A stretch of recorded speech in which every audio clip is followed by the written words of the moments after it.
Welcome to my YouTube channel education value. आप सभी का हमारे चैनल एजुकेशन वैल्यू में स्वागत है। तो चलिए नए सेशन की शुरुआत करते हैं। तो नए सेशन का पहला क्वेश्चन आपके सामने ये रहा, आइए देखते हैं। बच्चे डैश को छोड़कर अन्य सभी के द्वारा लिंग भूमिकाएं ग्रहण करते हैं। ऑप्शन ए सामाजिकरण, बी संस्कृति, सी ट्यूशन या डी मीडिया। तो इसमें से आपको बताना है कि किसको छोड़कर अन्य सभी के द्वारा लिंग भूमिकाएं ग्रहण कर सकते हैं।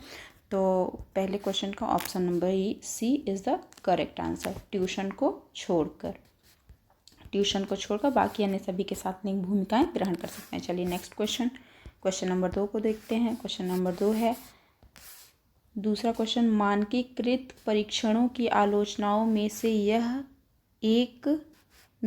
एक यह है कि ऑप्शन ए उनकी भाषा को समझना मुश्किल है, ऑप्शन बी परीक्षण बड़ी आबादी पर लागू नहीं किए जा सकते, ऑप्शन सी वे बच्चे की क्षमता की स्पष्ट तस्वीर नहीं देते हैं, या ऑप्शन डी वे मुख्य रूप से मुख्यधारा की संस्कृति का प्रतिनिधित्व करते हैं और इसलिए पक्षपाती हैं। तो क्वेश्चन नंबर 2 का option number D is the right answer. वे मुख्य रूप से मुख्यधारा की संस्कृति का प्रतिनिधित्व करते हैं और इसीलिए पक्षपाती हैं। चलिए नेक्स्ट क्वेश्चन नंबर 3 आपके सामने ये रहा। क्वेश्चन नंबर 3 को हम लोग देखते हैं। एकाधिक बुद्धिमानी का सिद्धांत कहता है कि ऑप्शन ए बुद्धि कई प्रकार की हो सकती है, बी पेपर पेंसिल परीक्षण सहायक नहीं है, सी प्रभावी अध्यापन के द्वारा बुद्धि बढ़ाई जा सकती है, या ऑप्शन डी बुद्धि तेजी से बढ़ाई जा सकती है। तो क्वेश्चन नंबर 3 का option number A is the correct answer. बुद्धि कई प्रकार की हो सकती है। चलिए नेक्स्ट क्वेश्चन नंबर 4 को देखते हैं।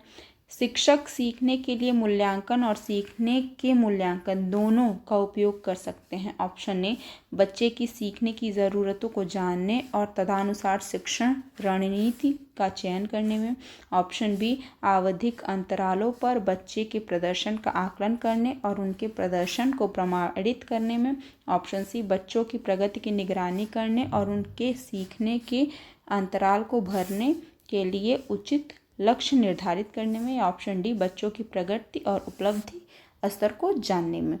तो क्वेश्चन नंबर 4 का option number D is the right answer. बच्चों की प्रगति और उपलब्धि स्तर को जानने में उपयोग कर सकते हैं। चलिए नेक्स्ट क्वेश्चन नंबर 5 आपके सामने है, देखते हैं।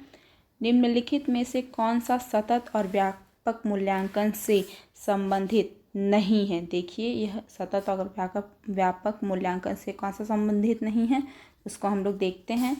ए शिक्षण, यह शिक्षण अधिगम प्रक्रिया का अभिन्न अंग है, बिल्कुल सही। बी यह विभिन्न शिक्षा क्षेत्रों में बच्चों की उपलब्धि पर केंद्रित है, यह भी सही है। ऑप्शन डी इसे भारत की शिक्षा के अधिकार अधिनियम द्वारा अनिवार्य किया गया है, यह भी सही है।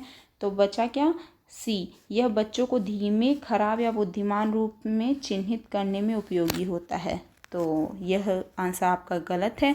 क्वेश्चन नंबर 5 का option number C is the right answer.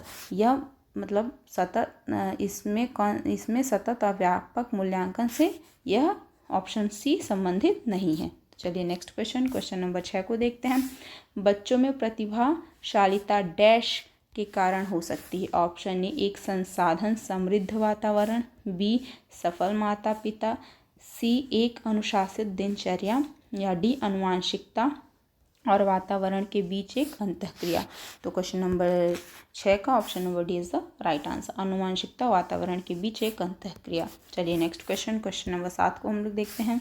सामाजिक आर्थिक रूप से वंचित पृष्ठभूमि से आने वाले बच्चों को कक्षा के माहौल की आवश्यकता होती है जो, ऑप्शन ए उनके सांस्कृतिक और भाषाई ज्ञान को महत्व देता है तथा उनका उपयोग करता है, बी उनकी भाषा के उपयोग को हतोत्साहित करता है ताकि वो मुख्य धारा की भाषा सीख सकें, ऑप्शन सी बच्चों को उनकी क्षमताओं के आधार पर वर्गीकृत करता है, या डी उन्हें अच्छा व्यवहार सिखाता है। तो क्वेश्चन नंबर 7 का option number A is the correct answer. चलिए नेक्स्ट क्वेश्चन नंबर 8 को हम लोग देखते हैं। कक्षा में सृजनात्मक और प्रतिभाशाली बच्चों के लिए आवश्यक हस्तक्षेप निर्भर करता है। ऑप्शन ए उन्हें अतिरिक्त समय दिए जाने पर, बी उनके प्रति स्नेही होने के नाते, सी उन्हें अन्य बच्चों को पढ़ाने की जिम्मेदारी देने पर, या डी शिक्षक द्वारा अनुकूलित और प्रेरक निर्देशन तरीकों के उपयोग पर। तो क्वेश्चन नंबर 8 का option number D is the correct answer, शिक्षक द्वारा अनुकूलित और प्रेरक निर्देशक तरीकों के उपयोग पर। चलिए नेक्स्ट क्वेश्चन नंबर 9 को हम लोग देखते हैं। अति संवेदनशील बच्चों को सीखने में मदद करने के लिए निम्नलिखित में से कौन सा तरीका उपयुक्त तरीका नहीं है। बच्चों को सीखने में मदद करने के लिए इसमें से कौन सा तरीका उपयुक्त नहीं है। तो आइए ऑप्शन को देखते हैं हम लोग। ऑप्शन ए, अधिगम के वैकल्पिक तरीकों की पेशकश सही है। ऑप्शन बी, उनके दैनिक कार्यक्रम में शारीरिक गतिविधि का समावेश, यह भी सही है।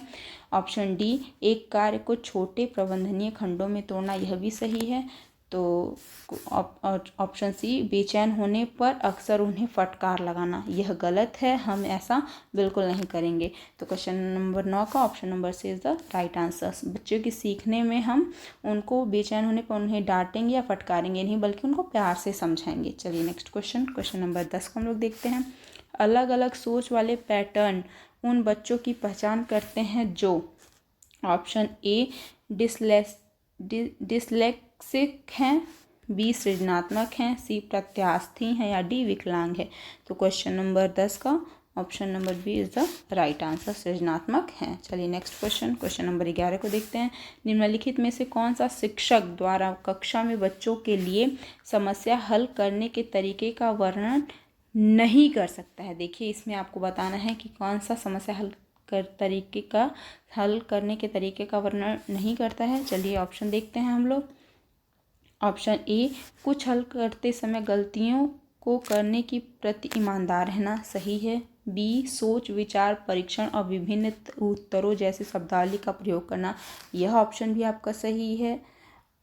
ऑप्शन डी, किसी विशेष समस्या को हल करने के बारे में अपनी विचार प्रक्रियाओं पर चर्चा करना, यह भी सही है। ऑप्शन सी, अभिसरण उत्तरों वाले प्रश्न पूछना, बिल्कुल नहीं, आप यह नहीं करेंगे। तो क्वेश्चन नंबर 11 का option number C is the right answer. चलिए नेक्स्ट क्वेश्चन नंबर 12 को देखते हैं। निम्नलिखित में से कौन सा एक संवेग है। ऑप्शन ए, डर, बी, ध्यान, सी, उत्तेजना, या डी, स्मृति। तो एक आपको इसमें से संवेग बताना है, तो option A is the correct answer, डर एक आपका संवेग है। चलिए नेक्स्ट क्वेश्चन नंबर 13 को देखते हैं। एक 3 साल का बच्चा बताता है कि दूध बूथ पर एक मशीन द्वारा दूध का उत्पादन होता है। निम्नलिखित में से कौन सा बच्चे की समझ का सबसे अच्छा स्पष्टीकरण प्रदान करता है। ऑप्शन ए, बच्चे का जवाब दूध बूथ से दूध खरीदने पर अपने अनुभव पर आधारित है। बी, बच्चे ने गायों को कभी नहीं देखा। सी, बच्चे का परिवार बच्चों को प्रेरक वातावरण प्रदान नहीं करता है। या डी, बच्चे को दुनिया का बहुत सीमित अनावरण या ज्ञान है।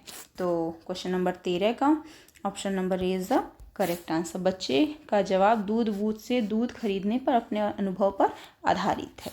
चलिए नेक्स्ट क्वेश्चन 14 को देखते हैं हम लोग। निम्नलिखित में से कौन सा शिक्षक की भूमिका का सबसे अच्छा वर्णन करता है। तो एक शिक्षक की भूमिका का अच्छा वर्णन इसमें से कौन सा ऑप्शन कर रहा है, आइए देखते हैं हम लोग। ऑप्शन ए, एक शिक्षक को निर्धारित पाठ्य पुस्तक का पालन करना चाहिए। बी, पाठ्यक्रम को समय पर पूरा करने के साथ साथ दोहराने के लिए पर्याप्त समय देना चाहिए। सी, आराम के लिए जगह बनाना जहां बच्चे संवाद और पूछताछ के माध्यम से सीखते हैं। या डी, कक्षा में शिक्षक की सबसे महत्वपूर्ण भूमिका अनुशासन को बनाए रखना। तो क्वेश्चन नंबर 14 का option number C is the right answer, आराम के लिए जगह बनाना जहां बच्चे संवाद और पूछताछ के माध्यम से सीखते हैं। तो नेक्स्ट क्वेश्चन 15 को देखते हैं हम लोग। निम्नलिखित में से कौन सी कक्षा समृद्ध शिक्षा को प्रोत्साहित करती है। ऑप्शन ए, वह कक्षा जिसमें खुली गतिविधि कोने हों और विभिन्न प्रकार के बाल साहित्य खुली ताक कोष्ठक में शेल्फ में रखी हो जो दिन के किसी भी समय प्राप्त किया जा सके। बी, अलमारी में अच्छी तरह संगठित सामग्री वाली कक्षा जहां सामग्री को सप्ताह में एक बार मुक्त खेल के लिए बाहर लाया जाता हो। सी, पाठ्यक्रम पुस्तक सामग्री द्वारा संचालित संरचित और योजनाबद्ध अधिगम वाली कक्षा। या डी, वह कक्षा जिसमें प्रदर्शित विभिन्न प्रकार की सामग्री बच्चों की पहुंच से परे हो ताकि सामग्री लंबे समय तक चलती रहे। तो क्वेश्चन नंबर 15 का option number A is the correct answer. चलिए नेक्स्ट क्वेश्चन नंबर 16 को देखते हैं। निम्नलिखित में से कौन सा कक्षा में पाठ्य पुस्तकों की भूमिका का सबसे अच्छा वर्णन करता है? ऑप्शन ए, वे एक राज्य या राष्ट्र में अधिगम में एकरूपता बनाए रखते हैं। बी, वे अध्ययन के पाठ्यक्रम के बारे में शिक्षकों और माता पिता को मार्गदर्शन प्रदान करते हैं। सी, वे संसाधन रहित संदर्भ में सबसे आवश्यक अधिगम संसाधन बनाते हैं। या ऑप्शन डी, वे कक्षा में उपलब्ध संसाधन और संदर्भ सामग्री में से एक हैं। तो क्वेश्चन नंबर 16 का option number D is the right answer. वे कक्षा में उपलब्ध संसाधन और संदर्भ सामग्री में से एक हैं। नेक्स्ट क्वेश्चन को देखते हैं। क्वेश्चन नंबर 17, राष्ट्रीय पाठ्यचर्या फ्रेमवर्क 2005 ने अपनी समझ डैश से प्राप्त की है? ऑप्शन ए, व्यवहारवाद, बी, रचनावाद, सी, संज्ञानवाद, संज्ञानात्मक सिद्धांत, या डी, मानवतावाद। तो क्वेश्चन नंबर 17 का option number B is the right answer. रचनावाद से समझ प्राप्त की है। चलिए नेक्स्ट क्वेश्चन नंबर 18, कक्षा में बच्चों को प्रेरित समझा जाता है यदि? ऑप्शन देखते हैं। ए, वे कक्षा में अनुशासन बनाए रखते हैं। बी, वे सभी उपस्थिति में नियमित हैं। सी, वे शिक्षक के स्पष्टीकरण प्राप्त करने के लिए प्रश्न पूछते हैं। या डी, वे अच्छी तरह से वर्दी पहने स्कूल आते हैं। तो क्वेश्चन नंबर 18 का option number C is the right answer. वे शिक्षक के स्पष्टीकरण प्राप्त करने के लिए प्रश्न पूछते हैं। क्वेश्चन नंबर 19 को देखते हैं। निम्नलिखित में से कौन सा बच्चों में अधिगम में सुधार करने के लिए सबसे अधिक उपयुक्त है? ऑप्शन ए, शिक्षक को विभिन्न उदाहरणों और चित्रों का उपयोग करके विषय की व्याख्या करनी चाहिए। बी, कक्षा में सभी प्रकार की शिक्षक सामग्री होनी चाहिए। सी, शिक्षक को वास्तविक जीवन स्थितियों पर बच्चों को एक दूसरे के साथ बातचीत करने में मदद करनी चाहिए। या ऑप्शन डी, नियमित मूल्यांकन परीक्षा आयोजित करनी चाहिए। तो क्वेश्चन नंबर 19 का option number C is the right answer. चलिए नेक्स्ट क्वेश्चन नंबर 20 को हम लोग देखते हैं। अनुशासन जो अधिगम वातावरण में एक महत्वपूर्ण भूमिका निभाता है किस तरह मदद करता है? ऑप्शन ए, चुप्पी साधे रहने के लिए। बी, शिक्षकों को निर्देश देने में। सी, बच्चों को उनके पाठ रटकर याद करने में। या डी, बच्चों को अपनी शिक्षा को भी नियमित और मॉनिटर करने के लिए। तो क्वेश्चन नंबर 20 का option number D is the right answer. बच्चों को अपनी शिक्षा को भी नियमित और मॉनिटर करने के लिए। तो नेक्स्ट क्वेश्चन नंबर 21 को हम लोग देखते हैं। आनुवांशिकता और पर्यावरण की भूमिका के बारे में निम्नलिखित में से कौन सा कथन सत्य है? ऑप्शन ए, सीखने और प्रदर्शन करने की एक बच्चे की क्षमता जीनों द्वारा पूरी तरह से निर्धारित की जाती है। ऑप्शन बी, अच्छी देखभाल और पौष्टिक आहार बच्चे के किसी भी जन्मजात विकार को दूर कर सकता है। ऑप्शन सी, पर्यावरण केवल बच्चे के विकास में महत्वपूर्ण भूमिका निभाता है। या ऑप्शन डी, विकास के कुछ पहलू आनुवांशिकता और कुछ अन्य पर्यावरण से अधिक प्रभावित होते हैं। तो क्वेश्चन नंबर 21 का option number D is the correct answer. चलिए नेक्स्ट क्वेश्चन 22 को हम लोग देखते हैं। निम्नलिखित में से कौन सा कथन पियाजे के सिद्धांत के अनुसार कहा नहीं जा सकता? ऑप्शन ए, बच्चे अपनी दुनिया के बारे में ज्ञान का निर्माण और उपयोग करते हैं। बी, निरंतर अभ्यास से अधिगम होता है। सी, बच्चे अपने पर्यावरण पर क्रिया करते हैं। या डी, विकास गुणात्मक चरणों में होता है। तो क्वेश्चन नंबर 22 का option number B is the right answer. निरंतर अभ्यास से अधिगम होता है। चलिए नेक्स्ट क्वेश्चन नंबर 23 को देखते हैं। निम्नलिखित में से कौन सी पूर्व संक्रियात्मक विचार की एक सीमा नहीं है? ए, प्रतीकात्मक विचार का विकास। बी, अहम मान्यता। सी, अनुत्क्रमणीयता। या डी, ध्यान केंद्रित करने की प्रवृत्ति। तो क्वेश्चन नंबर 23 का option number A is the right answer. प्रतीकात्मक विचार का विकास। चलिए नेक्स्ट क्वेश्चन नंबर 24 को देखते हैं। डैश के अलावा निम्नलिखित कारणों में से खेल युवा बच्चों के विकास में एक महत्वपूर्ण भूमिका निभाता है? ए, यह उनकी इंद्रियों को उत्तेजित करता है। बी, यह समय बिताने का एक सुखद तरीका है। सी, वे नए कौशल हासिल करते हैं और सीखते हैं उन्हें कब उपयोग किया जाए। या डी, वे अपने शरीर पर निपुणता प्राप्त करते हैं। तो क्वेश्चन नंबर 24 का option number B is the right answer. यह समय बिताने का एक सुखद तरीका है। चलिए नेक्स्ट क्वेश्चन नंबर 25 को देखते हैं। निम्नलिखित में से कौन सा प्रश्न बच्चों को गंभीर रूप से सोचने के लिए आमंत्रित करता है? ऑप्शन ए, सही जवाब क्या है? ऑप्शन बी, क्या आप इसी तरह की स्थिति के बारे में सोच सकते हैं? ऑप्शन सी, विभिन्न तरीकों से हम इसे कैसे हल कर सकते हैं? या डी, क्या आप इसका उत्तर जानते हैं? तो क्वेश्चन नंबर 25 का option number C is the right answer. विभिन्न तरीकों से हम इसे कैसे हल कर सकते हैं। चलिए नेक्स्ट क्वेश्चन नंबर 26 को देखते हैं। निम्नलिखित में से कौन सा विकल्प प्रगतिशील शिक्षा के सबसे अच्छा वर्णन करता है? ऑप्शन ए, थीमेटिक इकाइयाँ, नियमित इकाई परीक्षण या रैंकिंग। बी, व्यक्तिगत अधिगम, क्षमता समूह बनाना, छात्रों की लेबलिंग। सी, परियोजना विधि, क्षमता समूह बनाना या रैंकिंग। या डी, करके सीखना, परियोजना विधि या सहयोग से सीखना। तो क्वेश्चन नंबर 26 का option number D is the right answer. करके सीखना, परियोजना विधि, सहयोग से सीखना। चलिए नेक्स्ट क्वेश्चन नंबर 27 को देखते हैं। प्रगतिशील शिक्षा के बारे में निम्नलिखित में से कौन सा कथन बताता है शिक्षा स्वयं ही जीवन है? ऑप्शन ए, स्कूल की आवश्यकता नहीं, बच्चे अपने जीवन के अनुभव से सीख सकते हैं।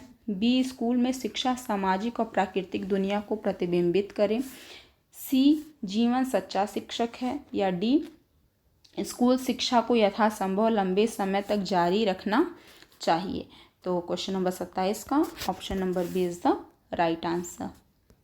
Option number B is the correct answer. स्कूलों में शिक्षा सामाजिक और प्राकृतिक दुनिया को प्रतिबिंबित करे।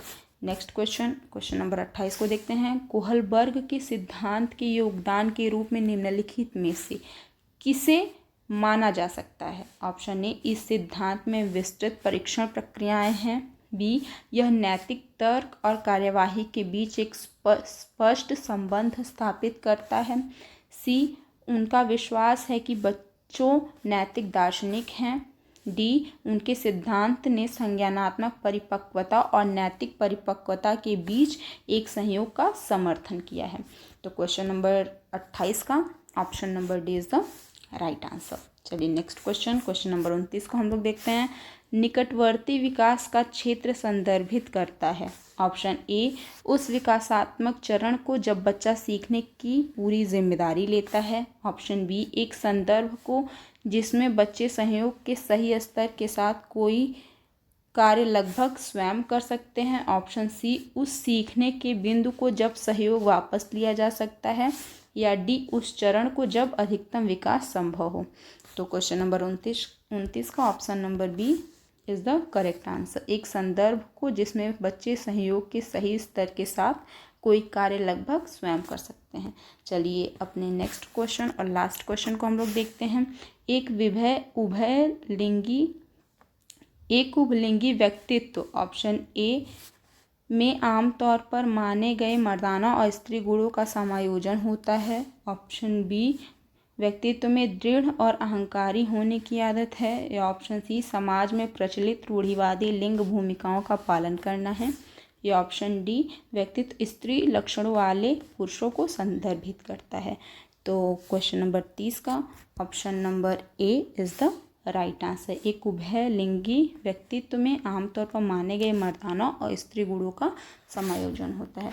तो फ्रेंड्स, आपको आज की क्लास कैसी लगी हमें कमेंट के माध्यम से ज़रूर बताइए और हमारी क्लास को ज़्यादा से ज़्यादा लाइक और शेयर करिए। हमारे चैनल को ज़रूर सब्सक्राइब करिए। तो फिर मिलते हैं अपने नेक्स्ट वीडियो में नए क्वेश्चन के साथ। तब तक के लिए टेक केयर। Thank you.